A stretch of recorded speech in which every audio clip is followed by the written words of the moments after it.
ETV YouTube channels లో మీ వ్యాపార ప్రకటనల కోసం ఈ నంబర్కి కాల్ చేయండి. మౌన పోరాటం ఇంత తెలిసి మనం ఇంకెంత జాగ్రత్తగా ఉండాలి, ఇంకెంత అప్రమత్తంగా ఉండాలి. సువర్ణ, కొడుకు మీద ప్రాణాలే పెట్టుకున్న దుర్గా ప్రాణాలకు తెగించైనా ఏదో ఒక ప్రయత్నం చేస్తుందని తెలుసు, కానీ ఢిల్లీకి వెళ్తుందని మాత్రం నేను ఊహించలేదు. అలా దుర్గ ఒక పెద్ద లాయర్ని కలవటం తనకు శుభసూచకం, మనకది అశుభసూచకం. ఓటమిని ఈ రాజశేఖర్ అంత తేలిగ్గా ఒప్పుకోడు, తట్టుకోలేడు. రాజశేఖర్ గారు, మనం ఇంతమందివి చేతులు కలిపింది మన గెలుపు కోసమే, ఆ దుర్గను నాశనం చేయడానికి. ఆ ద్వారకాగాడు ఏ నేరం చెయ్యలేదని ఆ దుర్గ చాలా నమ్ముతోంది. ఆ నమ్మకమే తనను చాలా ఎనర్జీగా నడిపిస్తోంది. ద్వారక నిర్దోషి అని నిరూపించే ప్రయత్నం చేయబోతోంది. కానీ ఆ దుర్గకు మనం ఆ అవకాశం ఇవ్వకూడదు. ఇచ్చావే అనుకో, ఏంటి పరిస్థితి? నన్ను, మిమ్మల్ని నా మేనకోడల నక్షత్రని అందర్నీ కోర్టులో వరుసగా నిలబెట్టి కేసు వాయిదా వేయడానికి అవకాశమే ఇవ్వకుండా ఒకే రోజు మనందరికీ ఆ దుర్గ శిక్ష పడేలా చేస్తుంది. నిజమే, నీకు 6 ఏళ్ల శిక్ష, నాకు 5 ఏళ్లు, దండపాణికి 2 ఏళ్లు అని ఒకరి మొహాలొకరు చూసుకొని ఒకరినొకరు అసహ్యించుకుంటూ జైల్లో మగ్గినంత కాలం ఆ దుర్గ పేరు తలుచుకుంటూ చెప్పకూడు తినాల్సొస్తుంది.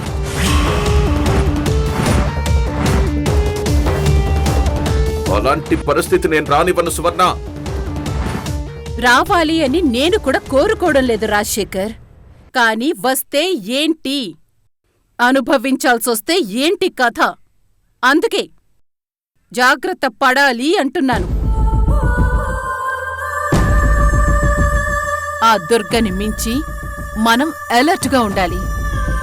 ఆ దుర్గ ఊహిస్తున్న దానికంటే పెద్ద అస్త్రం మన చేతుల్లో ఉండాలి. అది ఒక బ్రహ్మాస్త్రంగా మనకి పనికొచ్చేలా ఉండాలి. ఇప్పుడేం చేద్దాం? అసలు ఆ బ్రహ్మాస్త్రం ఏంటి? ఆ బ్రహ్మాస్త్రం నా దగ్గరుంది. అదేంటో చెప్పండి సార్. చంపెయ్యటమే.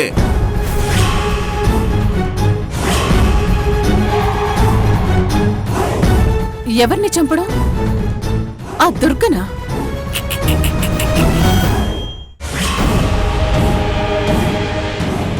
దుర్గని చంపితే మన ప్రతీకారం ఎవరితో తీర్చుకుంటాం?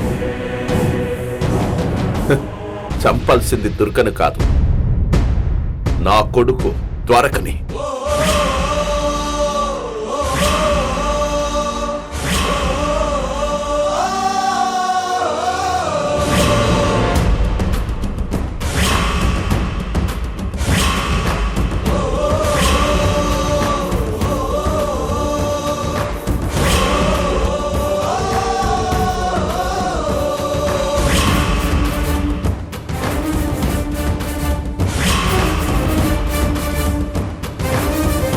రాజశేఖర్,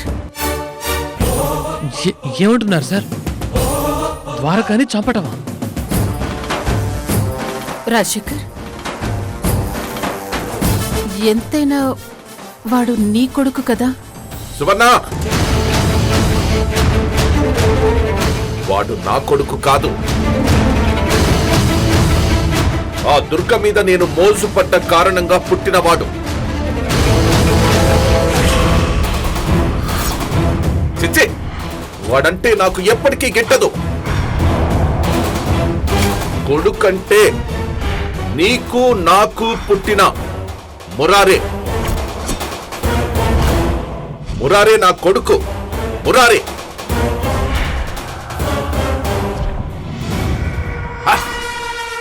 ఇక ద్వారకంటావా?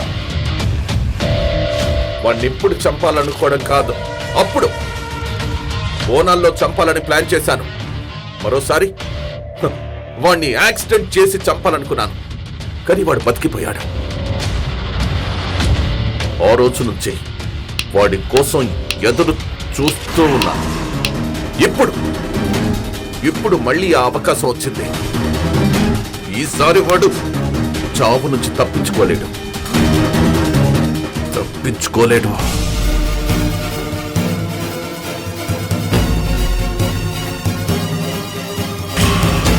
ఏకంగా ద్వారకానే మట్టు పెట్టేస్తే ఈ నానాజీ లాంటి పనికిరాని రౌడీలకు మనం భయపడాల్సిన అవసరం లేదు. జైలు శిక్ష పడబోయే వాడికి మనం ముందుగానే మరణ శిక్ష వేస్తున్నాం. అంతే అంతే తేడా. వాడి మరణం ఆ దుర్గను శోక సముద్రంలో ముంచేస్తుంది. కడుపు కొతతో తను నరకం అనుభవిస్తుంటే అది కదా మనం ప్రత్యక్షంగా చూడాల్సిందే.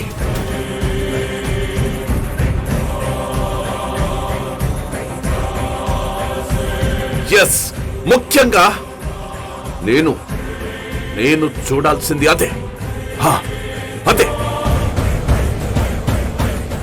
ఒంటరి పోరాటం తనకేమీ కొత్త కాదన్నట్టు ఆ దుర్గ వీర వనితలా దెబ్బతిన్న పులిలా ఢిల్లీ వెళ్ళి మన పీకల మీద కత్తి పెడితే అదే కత్తికి మనం ఆ ద్వారకాని బలి చేద్దాం. బలి. తండ్రి ప్రేమతో ఇన్నాళ్ళు ఆ దుర్గ ఇంట్లో తిన్న ముద్దతో నీ మనసు ఎక్కడ మారిపోయి ఉంటుందేమో అనుకున్నాను. కాని నువ్వులా నా రాజశేఖర్ లానే ఉన్నావు. శభాష్ రాజశేఖర్, శభాష్. మేడం, మీ విష్ అయితే చాలా బాగుంది, కానీ రిమాండ్లో ఉన్న ద్వారకాని నేను ఇంట్రాగేషన్ పర్మిషన్తో లాకప్లో ఉంచినంత తేలిక కాదు కదా ద్వారకను చంపడం. దండపాణి, ఏ విహారయాత్రలోనో ఏ పార్కులోనో జాగింగ్ చేస్తున్న వాణ్ణి పబ్లిక్ లో చంపడం చాలా కష్టం. వాణ్ణి ఎన్కౌంటర్.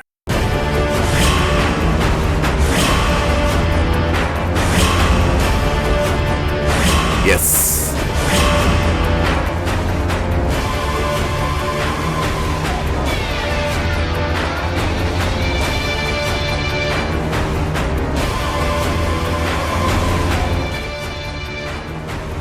ఒక పంచే, నువ్వు ఆ ద్వారకాని ఎన్కౌంటర్ చేశాయి.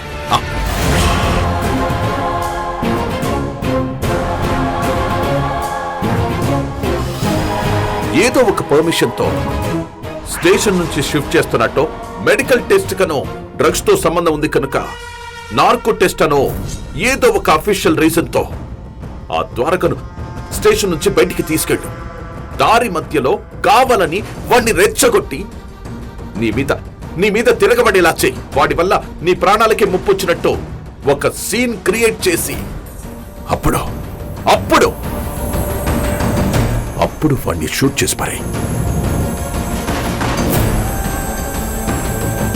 రాజశేఖర్, నీ ఆలోచన చాలా చాలా బాగుంది. ఇక దండపాణి గారి ఆచరణ కూడా బావుంటే మనం కోరుతున్నట్టు ద్వారక చావు కళ్ళ చూడొచ్చు. ఆ దుర్గకు ఎక్కడలేని పుత్రశోకం మిగల్చొచ్చు.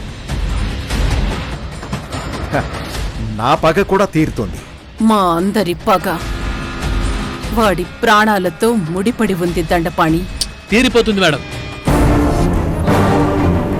తీరిపోయింది అనుకోండి. ఆ దుర్గ మీద శత్రుత్వాన్ని మీ అందరితో పాటు నేను తీర్చుకుంటాను.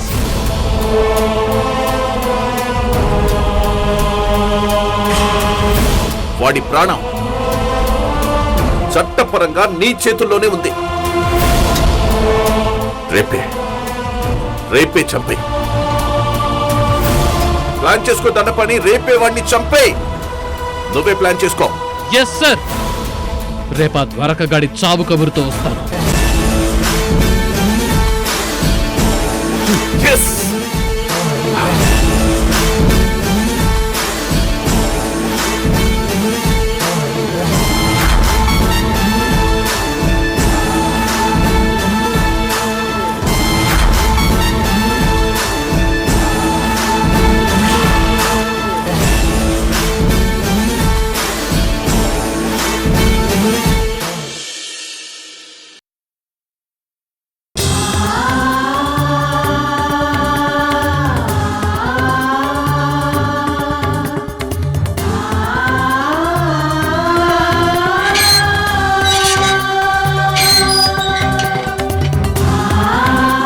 సార్, మీకోసం భోజనం తెచ్చాను.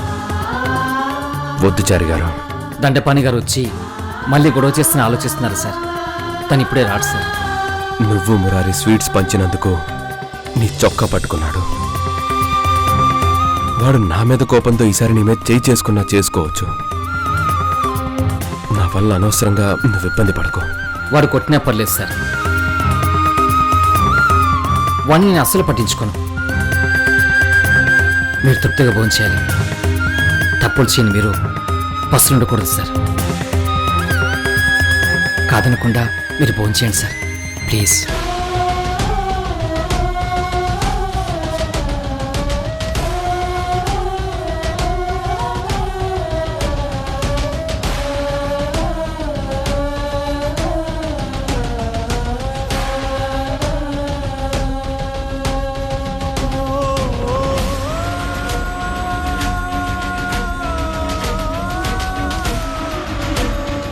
భోంచేయండి సార్.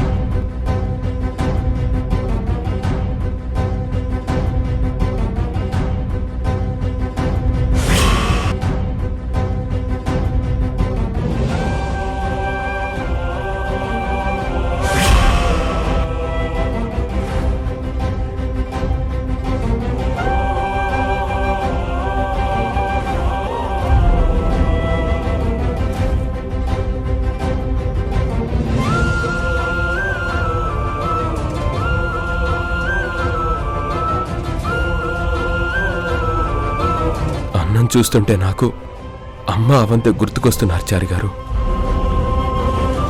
20 ఏళ్ల ఎడబాటు తర్వాత అమ్మకు నాకు ఎప్పటికీ ఎడబాటు రాదనుకున్నాను. నేనిలా ఒంటరినవుతాను అనుకోలేదు. అవంతి సీమంతం రోజు భర్తగా తనకి ఎంతో సంతోషం పంచాల్సిన నేను కన్నీళ్లు మిగిల్చాను. నా వృత్తిని ఎంతో ప్రేమించే నేను నిన్ను ఎంతో ప్రాణంగా చూసుకున్న అమ్మకు అవంతికి దుఃఖాన్నే మిగిల్చాను కదా. ఈ విషయంలో నేను దురదృష్టవంతుణ్ణే. నన్ను కాపాడడం కోసం ఎన్నో ప్రయత్నాలు చేస్తున్న అమ్మ ఎన్ని నిద్రలేని రాత్రులు గడిపిందో. నేను గుర్తుకొచ్చినప్పుడల్లా అవంతి ఎంత కుమిలిపోతుందో తలుచుకుంటే చాలా బాధేస్తుంది చారి గారు. మిమ్మల్ని ఎంతో ప్రాణంగా ప్రేమించే భార్య, మీకోసం ప్రాణాలు ఇచ్చే అమ్మ, వీళ్ళు మీ బలం సార్. ఈ విషయంలో మీరు చాలా అదృష్టవంతులు సార్. మీరు అధైర్యపడాల్సిన అవసరం లేదు.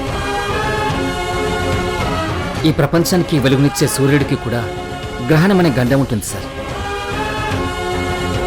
మీ మీద పడ్డ నింద కూడా అలాంటిదే. గ్రహణం వీడినట్టు ఈ కేసులన్నీ తప్పుడు కేసులని మేడం గారు రుజువు చేస్తారు. అవంతి గారి పక్కన మీరు లేకపోయినా మేడం ఇచ్చే ధైర్యం ఉంది సార్. మీరు ధైర్యంగా ఉండాలనే వాళ్ళు కోరుకుంటున్నారు. మీ ధైర్యమే అక్కడ వాళ్ళకి మనశ్శాంతి. మళ్ళీ మీరు మీ కుటుంబం సంతోషంగా కలిసిమెలిసి ఉండే రోజు వస్తుంది సార్. అది కూడా తొందరలోనే. చారి గారు, నేను అవంతి నా తమ్ముడు, రేపు నన్ను నాన్న అని పిలవబోయే చిన్నారి తల్లి అందరం కలిసి సంతోషంగా ఉండే రోజు వస్తుందా? తప్పకుండా వస్తుంది సార్. మీరు దుర్గమ్మడిని కడుపున పుట్టిన రత్నం సార్. ఏ దుష్ట శక్తులు మీ మీద కక్ష కట్టినా పాపం మీకు అంటదు. సంతోషంగా తినండి సార్. నీ మాటలు నాకెంతో ధైర్యాన్ని ఇచ్చాయి చారి గారు. అయినా మా అమ్మ నా కోసం అంత కష్టపడుతుంటే నేనిలా పొరపాటును కూడా నిరాశకు గురవకూడదు. మా అమ్మ కోసమైనా సంతోషంగా భోంచేయాలి, ధైర్యంగా ఉండాలి. మీకు అన్ని మంచి రోజులు రాబోతున్నాయి. తృప్తిగా భోంచేయండి సార్. విధి ఆడిన నాటకంలో మిగిలిందా శోకం, విడదీయని బంధానికి శేషం మరి శూన్యం. కన్నీళ్ళు మిగిలేనా ప్రేమనే ఆటలో, కథ ముగిసిపోయేనా ఎడారి పా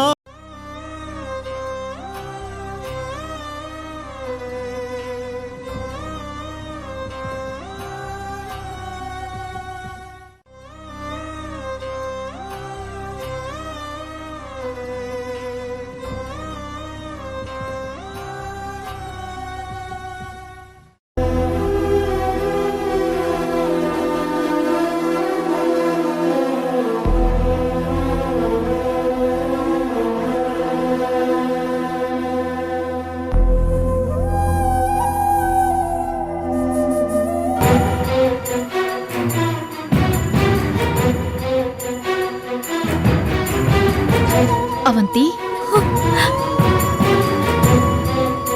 పూజ గదిలో దీపం వెలిగించటానికి నేనున్నాను కదా.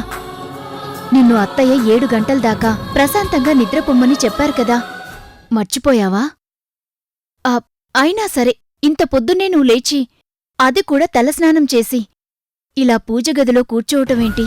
మయూరి, నా కోసం కాకపోయినా నా కడుపులో పెరుగుతున్న బిడ్డ కోసమైనా ప్రశాంతంగా నిద్రపోదామనుకున్నాను. కానీ రాత్రంతా ఒకటే పీడకలలు. అది కూడా ద్వారక గురించి జరగకూడదేదో ద్వారకకి జరిగినట్టు, వినకూడని వార్తేదో ఎవరో నా గట్టిగా అరిచి చెప్తున్నట్టు పిచ్చి పిచ్చి పీడకలలు నాకు మనశ్శాంతి లేకుండా చేశాయి. ఇక నాకు నిద్ర ఎక్కడ పడుతుంది? ఏదో కీడు జరగబోతుందని నా మనసు కనిపిస్తుంది. చాలా భయంగా ఉంది. అవంతి, నువ్వు ద్వారకా బావ గురించి కాస్త భయపడుతున్నావు కనుకే ఆ భయం అలా పీడకల రూపంలో నిన్నింకా భయపెట్టుంటుంది. ద్వారకా బావకి ఏం కాదు. అత్తయ్య రాత్రి కూడా మనతో మాట్లాడారు కదా. అక్కడ సుప్రీంకోర్టు లాయర్ గారిని కలిసి అన్ని విషయాలు వివరించానని కూడా చెప్పారు కదా. మనం టెన్షన్ పడాల్సిన అవసరం లేదు. నువ్వు అనవసరమైన భయాలు మనసులోంచి తీసేస్తే నీకు పీడకలలు రావు. లేదు మయూరి, ఎప్పుడో వచ్చే పీడకలలకి, నా మనసుని హెచ్చరించే పీడకలలకి నాకు తేడా తెలుసు. నాకనిపిస్తుందంటే అది కాస్త ప్రమాదమే అని ఖచ్చితంగా చెప్పగలను.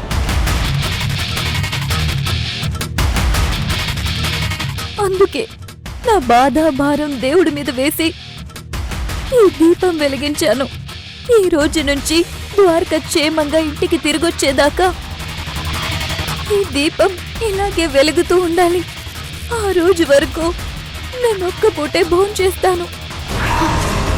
అవంతి,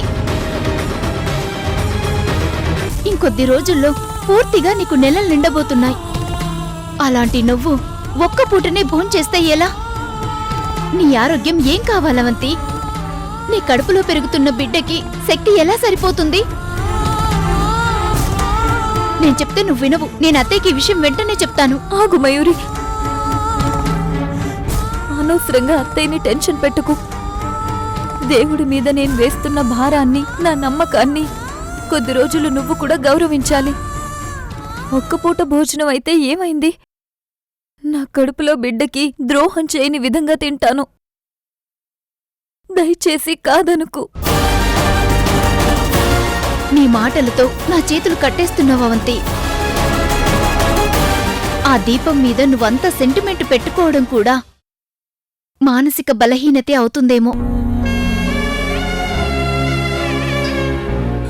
మయూరి, ఈ దీపమే ద్వారక ప్రాణంగా అనుకుంటాను.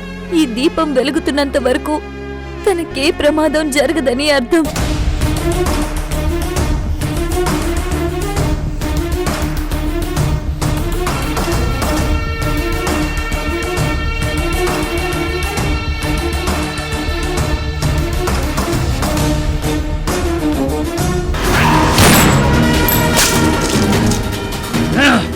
చచ్చాడు.